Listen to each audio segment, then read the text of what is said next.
你相信这个世界上有鬼吗？欢迎收听由冥界录音室为你演播的民间恐怖故事。你相信缘分吗？那条看不见的红线真的能牵引两个人走到一起，还是它其实另有所图？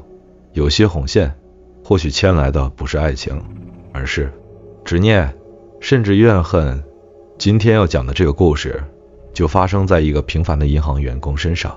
他以为自己求来的是一段真挚的姻缘，却不知红线背后牵动的是前世未解的因果，以及一段无法摆脱的纠缠。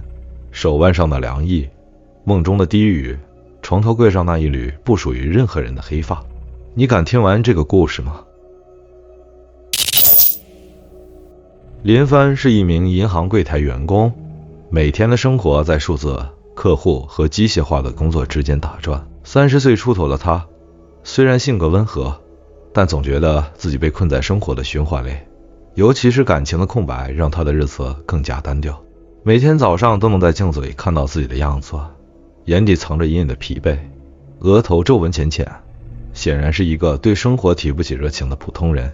他并不是不渴望爱情，只是这些年无论是相亲还是朋友介绍，他的感情生活总像一片死水，连涟漪都难以泛起。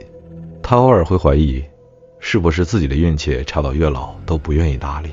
某天傍晚，他的朋友阿杰神秘兮兮地跑来，说起自己最近感情顺利的事。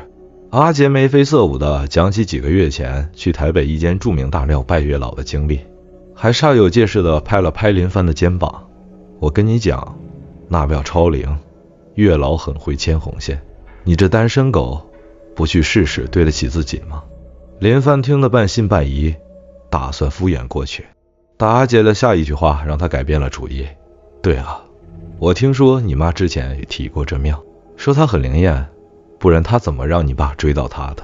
林帆抬起头，沉默片刻，答应了。他知道这不过是一次简单的奇案而已，说不定真能改变些什么。一个周末的清晨，林帆和阿杰早早坐上了去台北的车。几小时后，他们站在那座庙门前。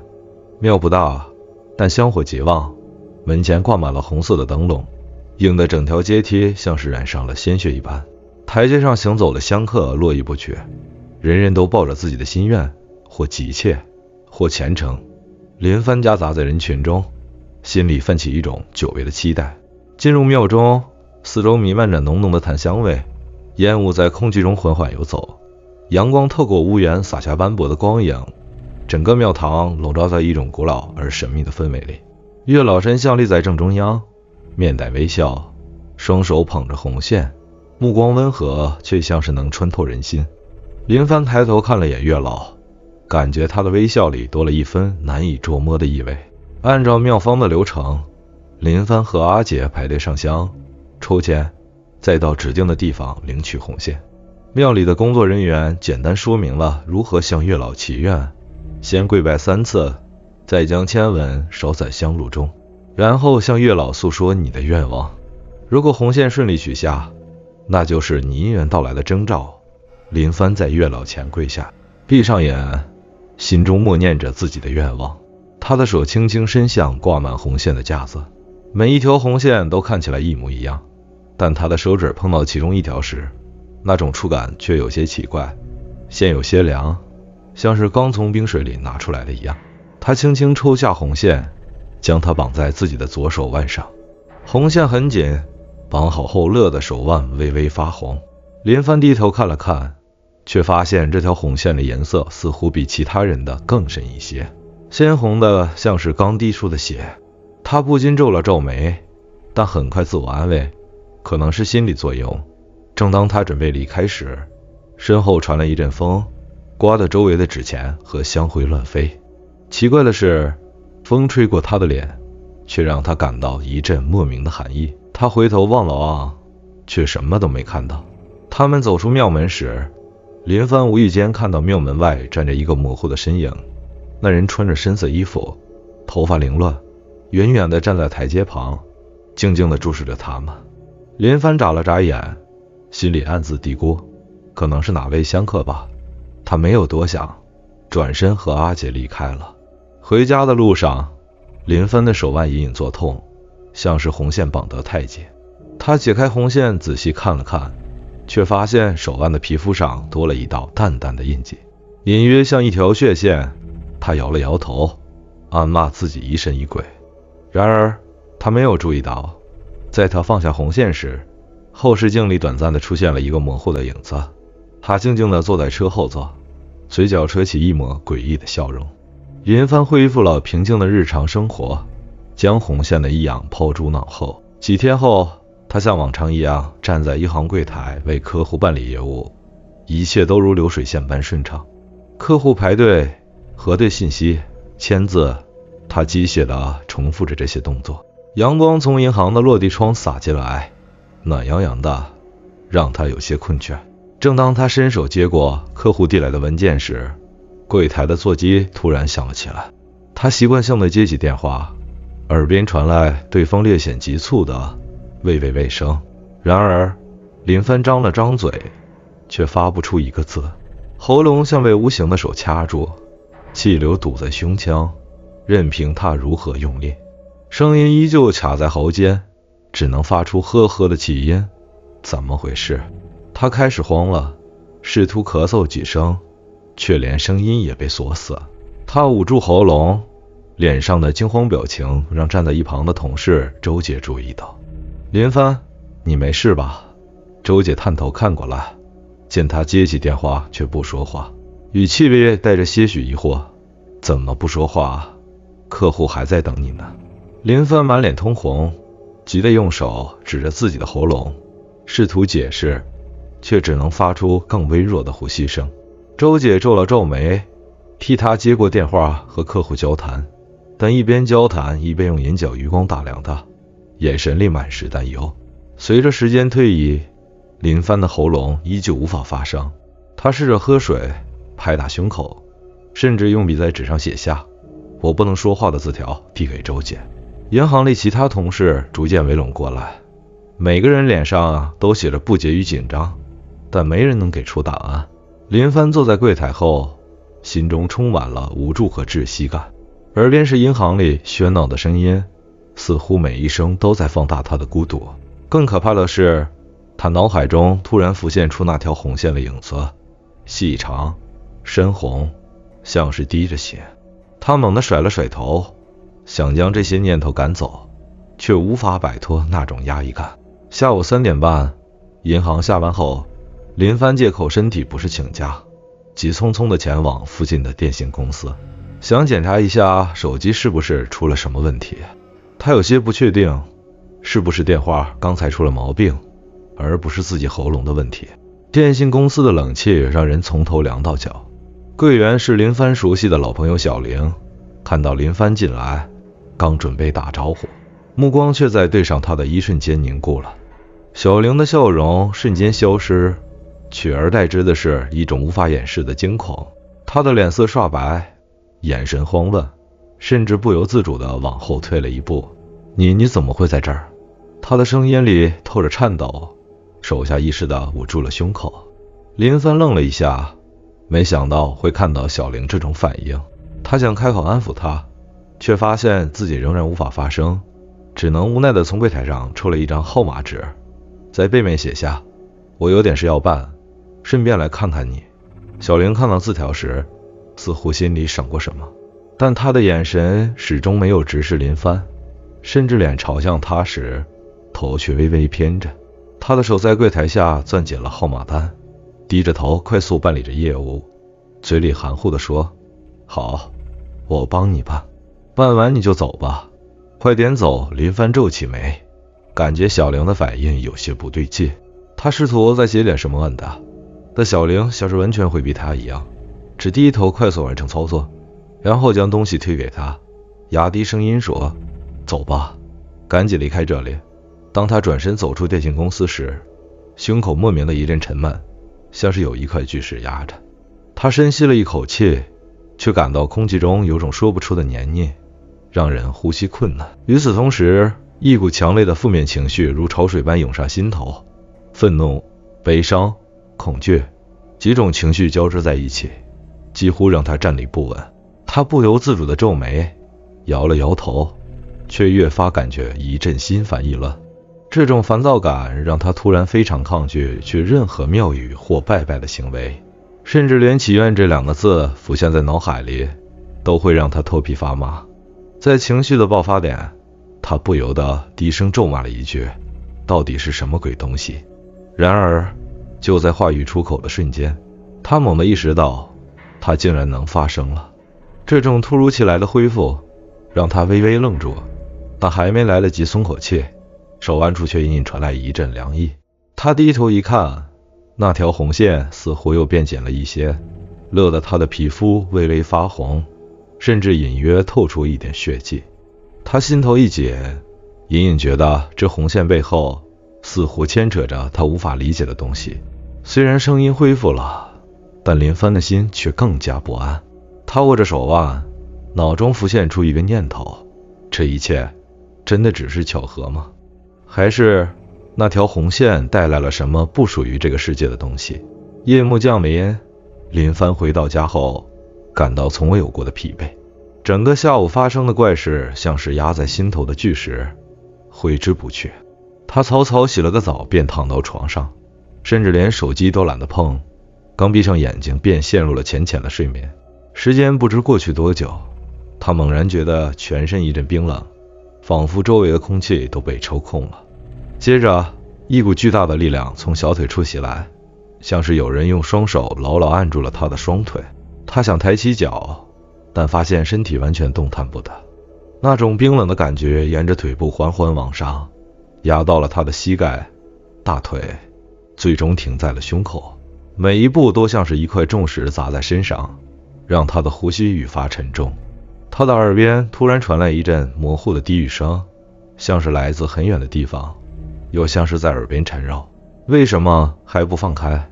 那声音若有若无，带着一丝怨恨和绝望，语调阴冷的让林帆的脊背窜起一股凉意。他试图睁开眼，但眼皮像被粘住了一般，内心的恐惧一点点放大。他能感觉到有什么东西正贴近他的脸，那股寒气让他几乎无法呼吸。他用尽全身的力气，嘴里艰难地挤出几个字：对不起，放过我，对不起。他不断喃喃求饶，耳边的低语声渐渐停了下来，胸口的重压也随之消失，整个人仿佛从深水中被拉了出来，终于能喘上一口气。他睁开眼睛，房间里依旧漆黑一片，月光从窗帘缝隙里泻下，洒在地板上，模糊而冰冷。他想起身去喝水，但刚一动，手臂却碰到了一缕冰凉柔软的东西，发丝。那种触感让他的毛孔瞬间炸开。他惊恐地收回手，但下一秒，一股尖锐的疼痛从他的手指传来，像是被什么东西狠狠咬了一口。他倒吸一口凉气，猛地坐起身，手指颤抖地摸上床头灯的开关，房间顿时被昏黄的灯光填满。他低头一看，自己的手指上赫然出现了一排清晰的齿痕，指尖隐隐泛红，像是刚被咬过。而床头静静地躺着一缕长长的黑发，发丝纤细，散发着冰冷的寒意。林帆愣住了，家里只有他一个人，母亲和姐姐早已搬出去，他也没有女朋友，而他很清楚，他从未留过这样的长发。怎么回事？他低声呢喃，但胸口的寒意却让他不敢多想。或许是疲惫到了极致，他把发丝扔到垃圾桶里，握着手指，强迫自己冷静下来。再一次躺回床上，林帆很快又陷入了睡眠，但这一次他的梦境却格外清晰，甚至带着一股压迫感。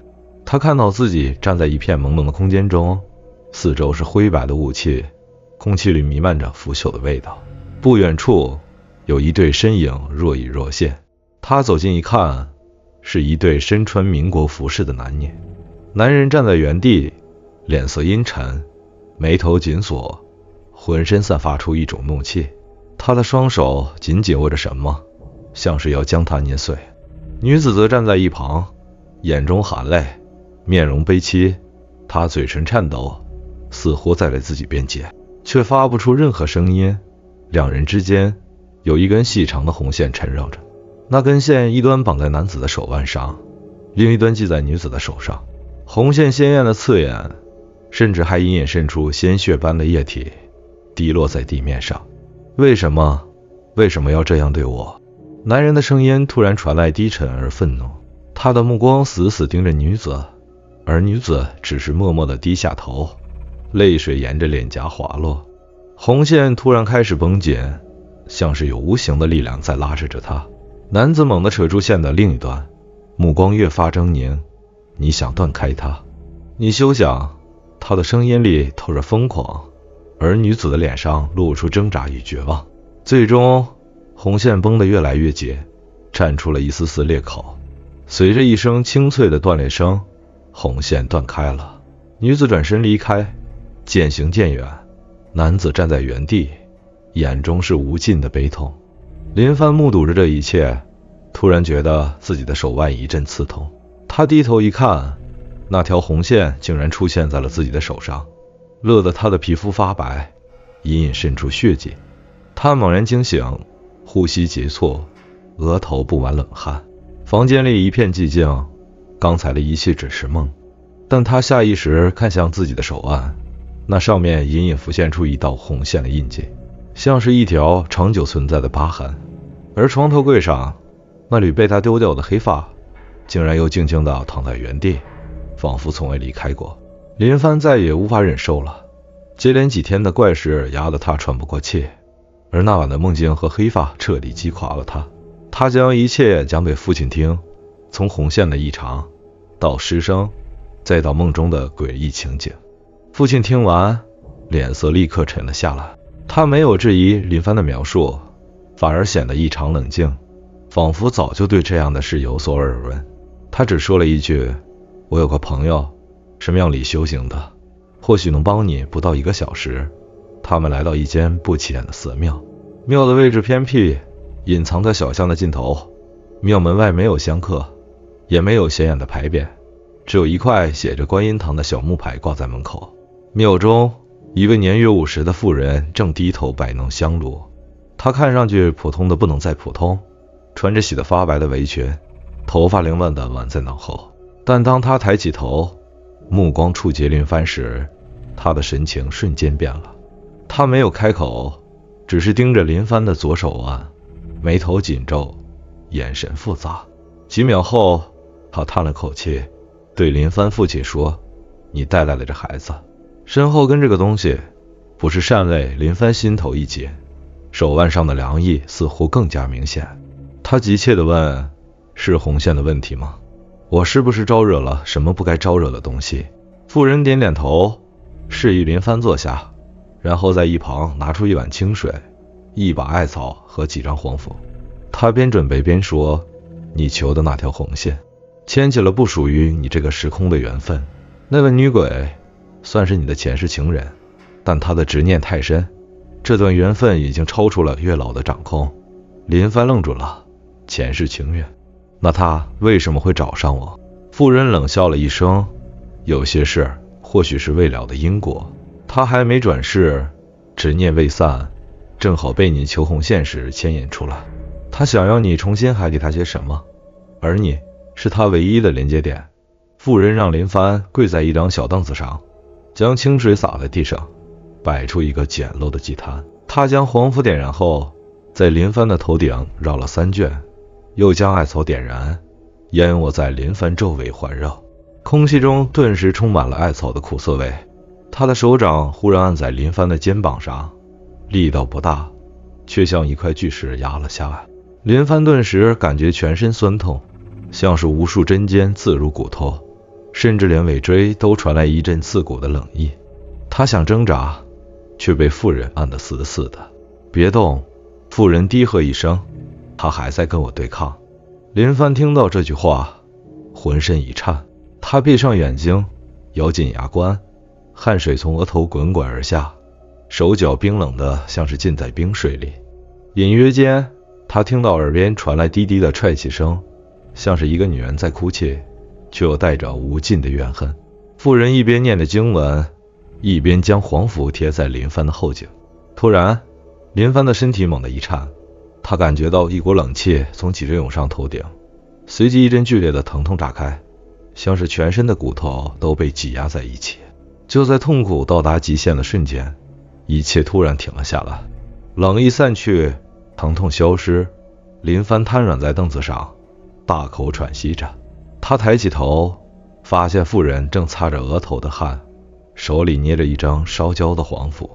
他走了，妇人说道，语气中带着一丝疲惫，但你得尽快处理掉那条红线，不然他还可能回来。林帆抬起手，看着绑在手腕上的红线，心中满是疑惑，为什么这条红线会招惹到他？不是月老签的缘分吗？妇人摇了摇头，冷冷说道，月老只负责签正缘，但这红线并不完全属于你正缘的范围。你在求线时，心念的力量过于复杂，既期待爱情，又充满失落与迷茫。这种矛盾的情感可能触动了深埋在你前世的因果，而那女鬼的执念正好被激活。他顿了顿，补充道，你本该有正缘，只是你求红线的方式将你前世未解的因果拖了出来。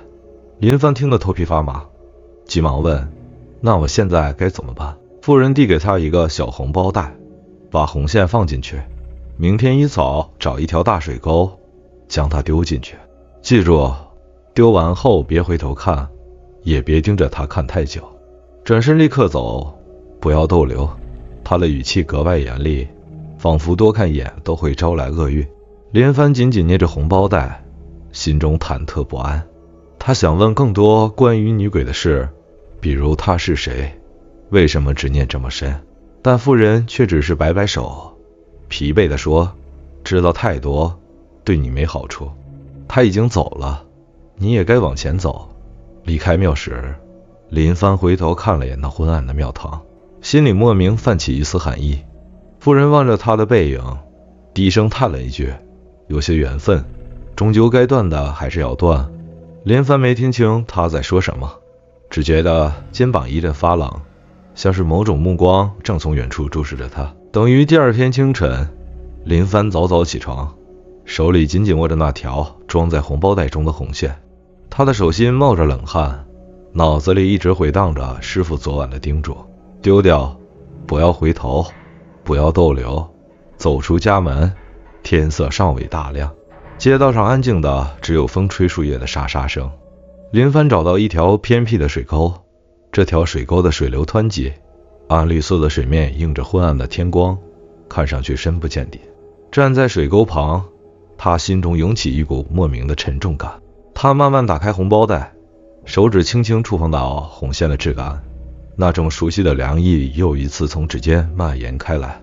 他心里猛然一阵刺痛，脑海中浮现出梦中那女子含泪而立的模样，她那种绝望的眼神像是刻在了记忆里，让他隐隐生出一种愧疚感。对不起，他低声喃喃向是在对那个他未曾真正了解的前世情人道别。他用力甩了甩头，将红线连同红包袋一起扔进了水沟，袋子在空中划出一道弧线，扑通一声坠入水中，瞬间被水流卷走。就在林帆转身准备离开的一瞬间，耳边传来一声轻轻的叹息，像是从远处飘来的悠悠回声，又像是某人贴近耳畔的低语。他的脚步猛地顿住，心脏狂跳，但他咬紧牙关，强迫自己迈开步伐，头也不回地离开。在他离去的方向，水沟的水面掀起了一圈圈细微的涟漪，像是某种看不见的东西正在逐渐散去。等于红线丢掉后，林帆的生活似乎恢复了平静，银行的工作如往常一样忙碌，日子也渐渐回归单调。那些诡异的现象消失了，他再也没有听到低语，也没有见到那长长的黑发。但夜晚静得只剩呼吸声的时候，他总会感到一丝说不清的凉意，仿佛有什么东西还存在于他身边，隐匿在他无法触及的地方。一次夜里，他无意间触碰到手腕，发现那原本被红线勒过的地方依旧有一道浅浅的印痕。每当他用手指轻轻摩挲那道痕迹时，手腕的凉意就会变得更加明显。某个清晨，林帆醒来，拉开窗帘，阳光透进房间。他伸手去拿手机，却看到床头柜上静静躺着一缕黑发。他盯着那黑发，手指僵在半空，呼吸停滞了一瞬。他很确定自己前一天晚上睡觉前，床头柜是干干净净的。而更让他不寒而栗的是，他低头看向自己的手指，发觉那晚被咬的齿痕，竟像一枚印记般深深地刻在皮肤上，时间无法抹去。林帆握紧手掌，试图平复心中的恐惧，但脑海中隐隐升起一个念头：那段因果真的结束了吗？从求红线的期待，到诡异事件的发生，再到前世情缘的揭露，林帆深刻体会到，缘分这件事远远比人们想象中复杂得多。它不仅是连接今生幸福的纽带，也可能牵引出隐藏在深处未解的因果纠葛。正如那名师傅所说，缘分是一把双刃剑，前来俘获，亦前来执念。林帆的故事在一个开放式的尾声中结束。那条红线或许已经被丢弃，那个他或许已经离开，但手腕的凉意，梦中的低语，以及床头的黑发，似乎在暗示有些缘分从未真正断开。缘分如红线，前来俘获，亦前来执念。